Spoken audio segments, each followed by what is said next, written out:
I am successful. I look for and find opportunities where others see nothing. I am a lifetime learner. I am solution focused. I see only solutions. I am a solution. Let me formally welcome everybody to the Be Transformed Tribe. I am the catalyst, and my name is Lanre Olusola. And this is your dual go-to space for very practical, very spirit and mind transforming conversations that empower you to overcome all of life's biggest challenges. Together, we're here to help transform your mind, empower your spirit, and activate you to be everything that God has created you to be. Our topic is, why do we keep attracting the same relationship patterns repeatedly? Before I go into answering the question, why is it that, when you started your relationship, you were in love, right? And then the relationship ends painfully. What exactly is going on right there, right? Because alignment is what fails, not love. So love never fails. Alignment is what fails. And I'm going to share with us some profound truth today. Most people don't fail at relationships because of bad luck. Most people fail in relationships because of lack of alignment and their unconscious patterns. That's right. So it may be my own unconscious patterns. It may be my partner's unconscious patterns. It may be other people's unconscious patterns. It may be our friends. It may be our in-laws. It may be, the people that we surround ourselves with, the pressure. It may be even on social media, the unconscious patterns that we are learning, that we're allowing ourselves to be conditioned by on social media. Let me share some statistics with us. Research consistently show that we repeat what we haven't healed. So when you keep making the same mistakes, when you keep repeating the same patterns, it is based on your trauma, your pain, and then you are repeating that which you have not been healed of. Studies on attachment theory, right? They reveal that between 60 to 70% of adults operate from insecurity. Is the cause of 60 to 70% of how adults operate. And this is a strong predictor of relationship conflicts and breakups. Secure attachment styles. So it's a lack of alignment, it's a lack of wholeness. You had a trauma when you were young and you have not yet been healed of that trauma. According to the American Psychological Association, unresolved childhood emotional experiences, they significantly influence partner choice, relationship satisfaction, and happiness in our adulthood. That's right. Unresolved childhood emotional experiences have a very, very high significance and impact on who we choose as our partners and our relationship satisfaction and our happiness. Further on, divorce and separation data across cultures show one pattern. People often remarry the same personality type with a different name. So, you divorce this person and then you go and marry again. If you have not been healed, you will marry the same person, but a different name, a different face. If you divorce that one again, you would attract the same kind of person. Oh, yes. This is not because this is what we want to do, but because familiarity feels safe to us than anything else. Now, the conversation that we're going to have is not to blame anybody. It's just about helping you identify and recognize your own patterns. It's to help you become self-aware.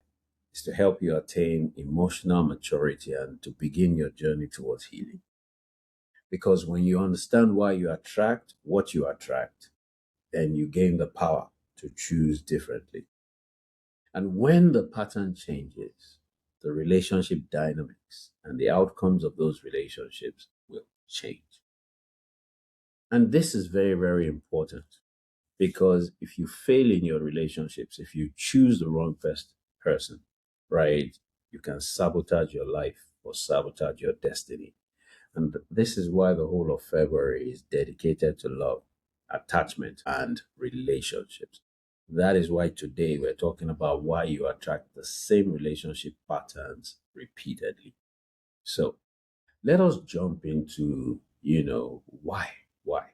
Why do people start with love, intensity, and then they end up with pain? It is because, first thing, people attract the wrong people. First thing, people attract the wrong people. People don't know how to tell the signs that this is the wrong person. And so you invest everything, and everything starts with intensity. And that thing that you call love truly is not love. For most people, it is intensity, it is infatuation, it is passion. Because love is not the feeling that you feel that you haven't felt before. Love is a choice, love is a decision. Oh, yes, love is a verb, action. And First Corinthians 13 breaks it down that we can measure love. Yeah, we can measure love. So you can't measure a feeling, but you can measure action. You can measure decisions, the impact of decisions and choices. You can measure them. Yeah, you can see. So that which a lot of people call love is not often love. It is intensity. Now, we need to now delve into why people attract the wrong people, because that is the number one reason. If you choose wrong, then you will end up wrong, no matter how much intensity you feel. If you are wrong and you choose wrong, it will end up wrong. If you are right and they are wrong, it will end up wrong.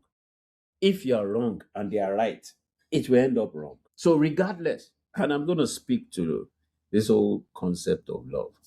Oh, yeah, I'm going to speak to it. Now, let me share with you 9 reasons why we get it wrong. 9 reasons why we attract wrong relationship patterns and we keep doing it over and over again. One, I've said it in my introduction, is, love, or what you call love, cannot cover unhealed emotional wounds because you're not attracting love, you're attracting familiarity, but you think that it is love. Oh, there's a connection between us. And the connection between you is trauma. The connection between you is pain. Oh, yes, the connection between you, right? And that intensity is, mirroring your emotional wounds. So you calibrate it and you define it or you describe it as love. So, for example, someone abandoned as a child keeps choosing emotionally unavailable partners. Why? Because that's what they are familiar with. Their father, their mother was never there for them psychologically and emotionally. That's all they've known for the last 30 years of their lives. That's what they are familiar with. That's what they are used to. What do you think they would attract? The brain attracts the familiar. The brain is conditioned for the familiar. The second thing that I want to speak to, right, is that attachment, conditioning is one big mistake. Oh, yes. Oh, yes. And when we talk about attachment, we're talking about anxious, we're talking about avoidance, we're talking about fearful attachments, right? So someone is anxious and you are coming from a background of anxiety. You feel like there's an emotional connection somewhere. You may not be able to pinpoint it, but there's something familiar. There's something that is attracting you. Or someone is fearful, right? Someone that you are seeing is fearful, and they are reminding you subconsciously of your mom that used to be very fearful. It's familiar. Or someone that is avoidant, someone that is detached. avoids conflict, avoids conversations, avoids, engaging. That's the person that you repeatedly attract. For example, anxious partners chase avoidant partners that are withdrawn. So when you are anxious, oftentimes you look for the opposite, which is the avoidant partner who is withdrawn. The avoidant partner often looks for the anxious partner. Then later on, you now realize that, man, this person seems to be different from me. Oh, yes, when the familiar has set in and the familiar is now wounding you more and hurting you more, then you want to get out of it. Another thing, right, is that, you carry low self esteem, low self worth. And this low self esteem and low self worth, right, is disguised as love because you accept what you think you deserve. So, example is you tolerate disrespect to avoid being alone. So, loneliness is a problem for you. So, anybody that shows you affection or gives you attention, you go with them and you compromise and you tolerate a lot of things simply because of loneliness. So, at the very heart of the reason why you are staying or you're attracted to that person is your low self esteem, your low self worth. And oftentimes, right, people with low self esteem, low self worth, they go down their status level, they go down their financial level, they go down their economic, and identity level. Why? Because they don't believe that they're good enough. So they often attract people at the bottom. Mm. Another reason, a fourth one, is they confuse physical chemistry for compatibility. Butterflies cannot give you stability. Oh, yes. Oh, yes. High drama feels exciting, but it can exhaust you. So you start with this high drama, but you can't sustain it. Oh, yes. So as the relationship goes on, you're burnt out, you're exhausted, and you can't wait to jump out of that relationship. So it's not about the chemicals, it's not about the chemistry, it's about connection and compatibility. And if you do not look out for connection and compatibility, if you do not know how to assess connection and compatibility, right, you'll be assessing your wounds and your trauma and your pain and the connection between those negative, limiting, disempowering emotions and the person that you are choosing or the person that you are rolling with. Number five, right? We all grew up, and we had our own upbringing with our parents, our cousins, our siblings, right? Oftentimes, because this is our upbringing, we want to recreate it. So we attract someone, right, that will help us recreate our upbringing. We unconsciously marry our childhood. Yes. So if you check your spouse and go back into your childhood, you will see a semblance, a resemblance. You will see something right there. That's right. You will see something. It's either you see something that is familiar or you see something that is the opposite, complete opposite of what your experience was. So, for example, you choose a controlling partner because control felt like your parents cared for you when you were growing up. And you choose a very controlling partner. You choose a very emotionally absent partner that gives you gifts, physically and emotionally absent, but he gives you gifts. Why? Because your father was never around. And every time he came around, right, he compensated with gifts. And so you are looking for daddy all over again. Oh, yes. The sixth thing that lovers, are ignorant about, and then it melts and destroys their relationship invariably, is, you have a savior, a God complex. You have a rescue complex. You choose broken people and you try and fix them so that you can feel valuable. You have a problem. It's not them that have the problem. You go and look for broken people. You have a God complex. You have a savior complex. You have a rescue complex.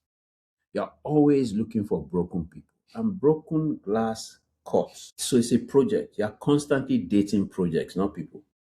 So it's a project, you see a project. And then once that project is over, you think that, man, the love was intense. So then Is your pain, is your savior complex that is intense, is your rescuer complex, is your God complex that is intense, not love. And so you look for that broken person. You want to feel valuable, you want to fix it, but that person is unfixable. And then you feel like you're no longer valued. You feel like you're no longer valuable. And then you want to exit. Oh, yes. And most importantly, right, you are not dating someone, you are dating projects because you now see people as projects. In fact, they can be clients. You don't marry project, no be person. Number seven is you're afraid. You're afraid to be alone. You're afraid to be lonely because when you were a child, they always left you alone at home from age 11. You'll be okay. We will lock her inside so that nobody can come into the house. So when you get to school, they bring you back home, but they lock you inside. Or they go and drop you somewhere that you are lonely.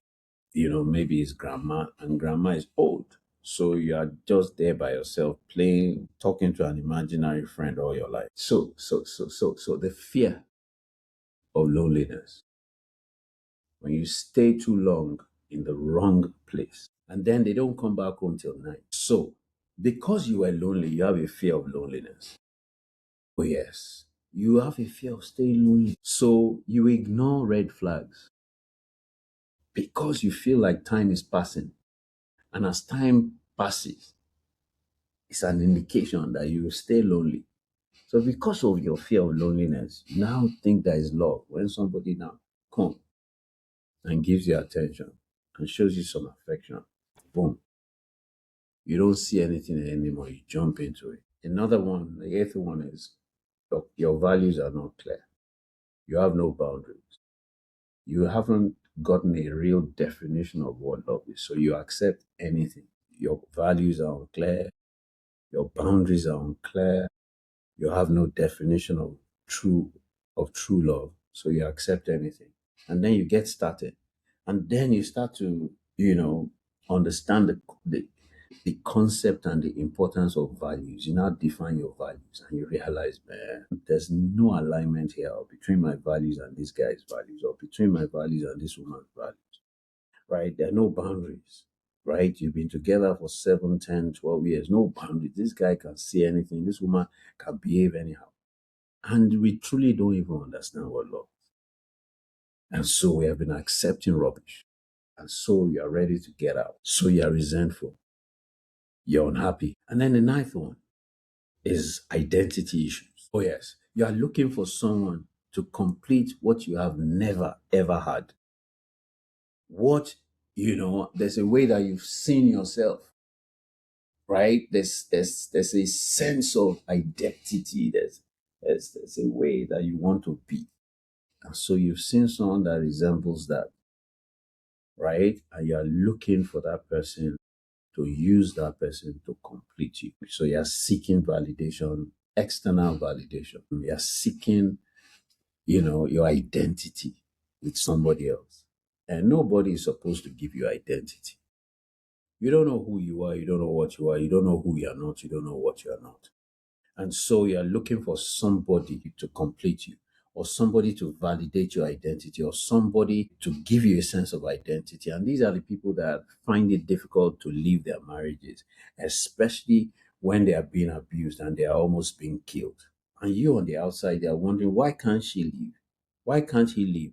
It is because Mr. X, right? Mrs. X is your identity. Oh, yes. You have no sense of your own individual identity. And so you are seeking external validation. Oh, yes. Oh, yes. Oh, yes. You are seeking, identity that they bring, that they give you, because you can't see yours. You don't even know yours. And so, this is the main reason why we attract, the wrong relationships. Now, this is about relationships, right? But relationship is about two people, okay? Especially when we're talking about intimate relationship and marriage. So, if you do not want to fall into this problem where you get into it and then you have to end it, right? Then you have to choose right. But you cannot choose right if you do not know right. So, how do you know that he or she is wrong or he or she is right for you? You have to know. You have to know so that you don't get into it and want to get out. You don't get into it and it's trauma. You don't get into it and it's pain. You don't get into it and it's on. So, what are the nine clear signs that you need to be looking out for so that you know that this person is right for me? Honestly, it's better that you get it right before you go into it. And to get it right, you must be the right person and you must find the right person. Nine signs that you know that someone is wrong, someone is right. The first one, when they are wrong, you're anxious, you're confused, and they diminish you often. Yes, yes, yes. You feel anxious. You're just not unsettled about something.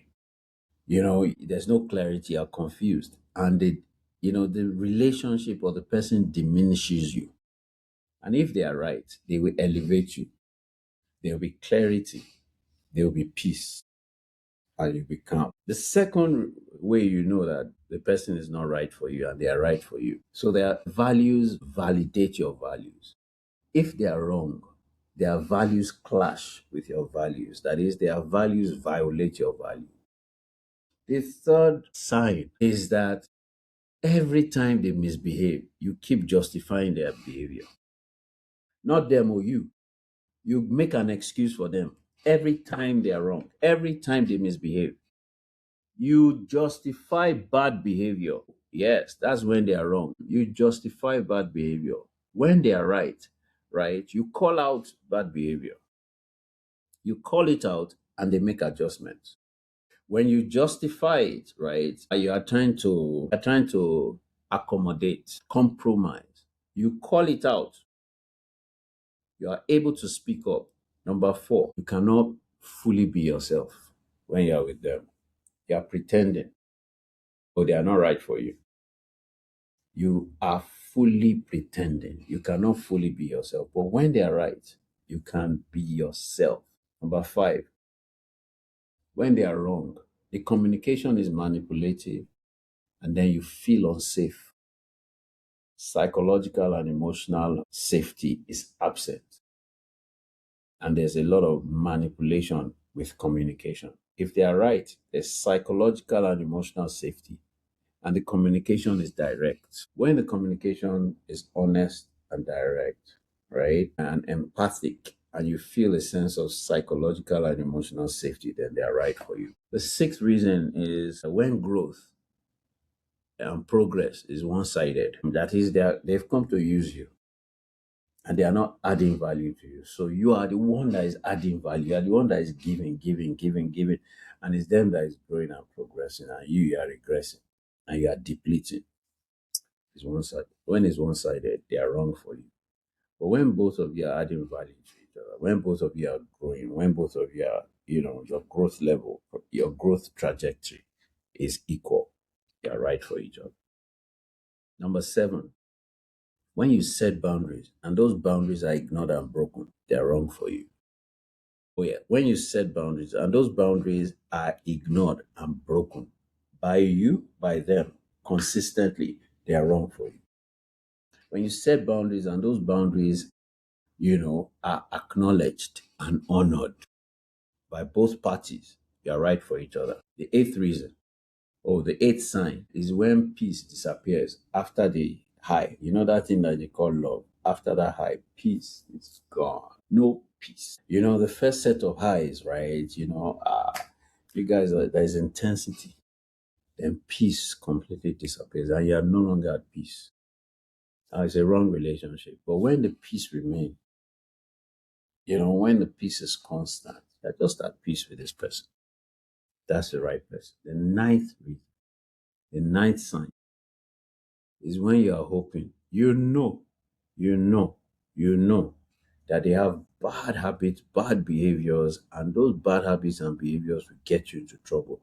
And they are not in alignment with your values and your belief system. And you are hoping that they will change. That is, you are praying for them to change. You are hoping that they change. And they've become a project, prayer project. Every time you go to night vigil, Father, let him change. Father, let her change. Father, let them change. And when you are hoping and praying that they will change, it's the wrong relationship. But when, you're able to accept them for who they are, what they are, right? And they are willing, right, by themselves to improve themselves and to grow, then right, that you are in the right relationships. Honestly, it's important that we know what we're getting into. It's important that we assess what we're getting into because if we do not get it right, honestly, we'll be unhappy, we'll be sad, we'll be depressed, and we'll be living in broken relationships. Now, we talk about, why do people go in with a lot of intensity, but they are unfulfilled when they are in there? There's a lot of conflict and a lot of trauma and pain when they're in there, right? And they can't wait to get out. It is because a lot of us don't know what our partner's true needs are. Even we do not know what our true relationship and intimacy needs are. So our partners are not meeting our needs. We are not meeting our partner's needs. And there's a lot of resentment. And this is one of the major causes of war, conflicts, bitterness, resentment in relationships and marriages. We do not know what our real relationship and marital needs are. There are 12 major relationship and marital and intimacy needs. 12, 12, 12, right? You see, many of us do not define what those needs are. Many of us have not articulated and identified what those needs are. Oh, yes, many of us have not shared what our intimacy, our marital and relationship needs because we don't know. So tonight, I'm going to share with you the 12 most critical relationship, intimacy, and marital needs. The first one is your emotional and psychological safety. That's your number one need, emotional and psychological safety. Number two is trust. Trust, your ability to know and to believe that, what, this person is not going to cause me any pain. It gives you rest, trust, and they can trust you. It gives you rest. You're not second guessing them. You're not second guessing yourself. When they tell you A, you're not thinking B. Trust, trust. Honestly, if there's a lack of trust, you will misbehave. Misbehave in terms of you will not be behaving normally towards the person in the regard of what they say or where they say they are going. You'll be paranoid and it will cause problem. The third need is respect, mutual respect. That's right, mutual respect. Oh, yes, we need respect. Respect on the Maslow's hierarchy of needs. It's a need. I respect you, you respect me. Those are two needs that we have, right? Respect. When I respect you, my need is met. When you respect me, my need is met. Don't respect me because I respect you, because if you respect me because I respect you, then that need is not really, really being met. You are respecting me because you choose to respect me, irrespective of who I am or what I do. And I respect you because I choose to respect you.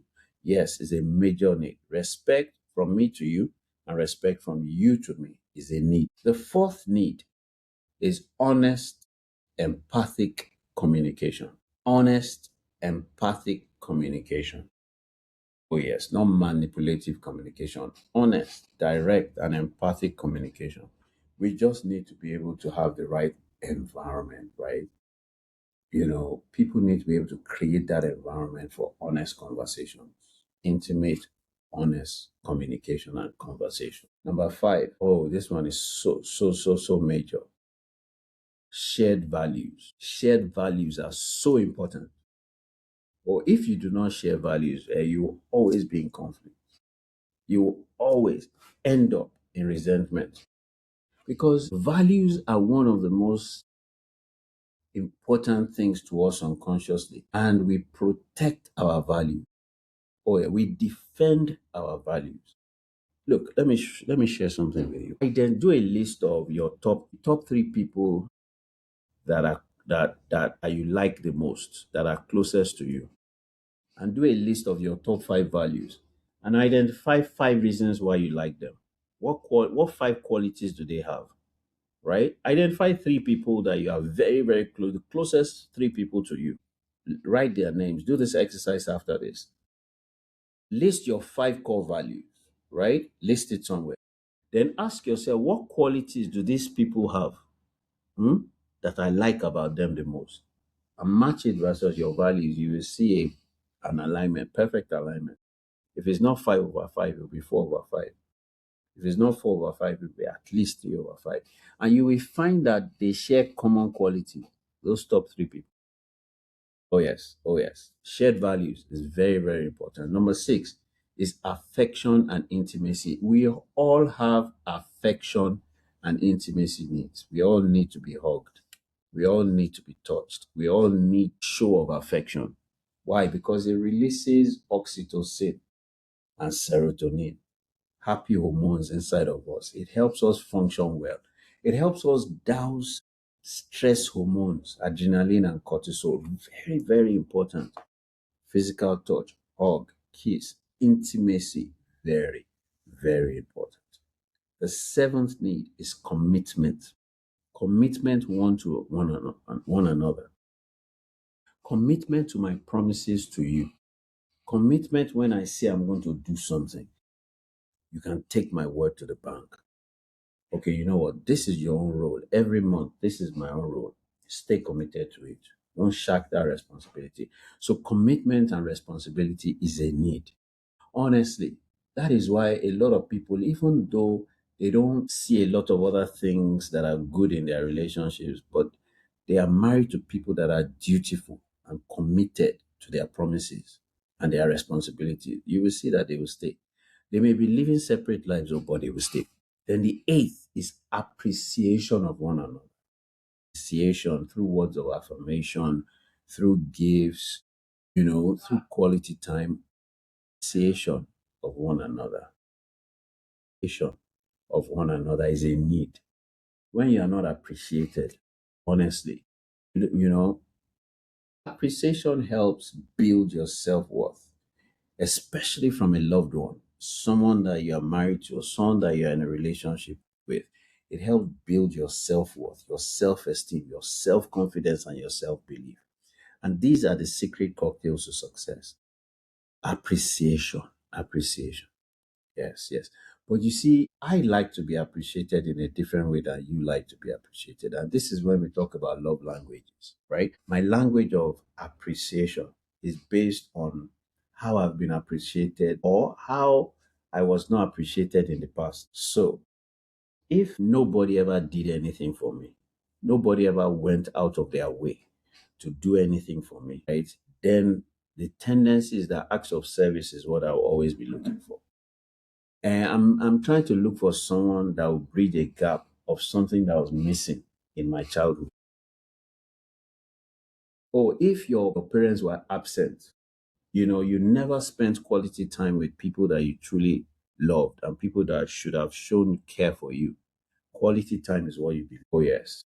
Oh yes. So you see that our love language is right. Whatever we say that we want may not actually be what we need.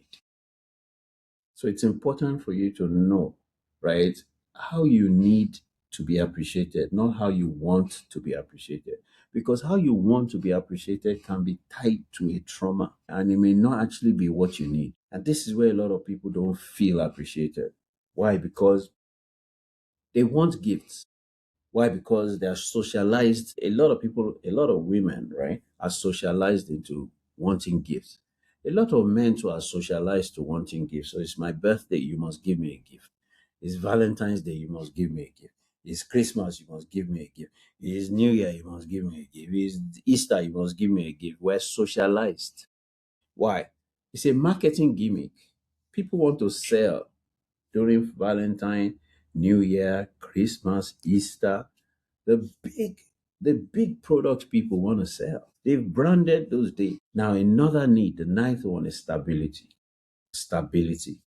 Stability. Stability comes from reliability and dependability. You just provide stability. I just know that everything is taken care of. I just know that everything is okay. I just have a confidence that no matter what it is, we'll solve the problem.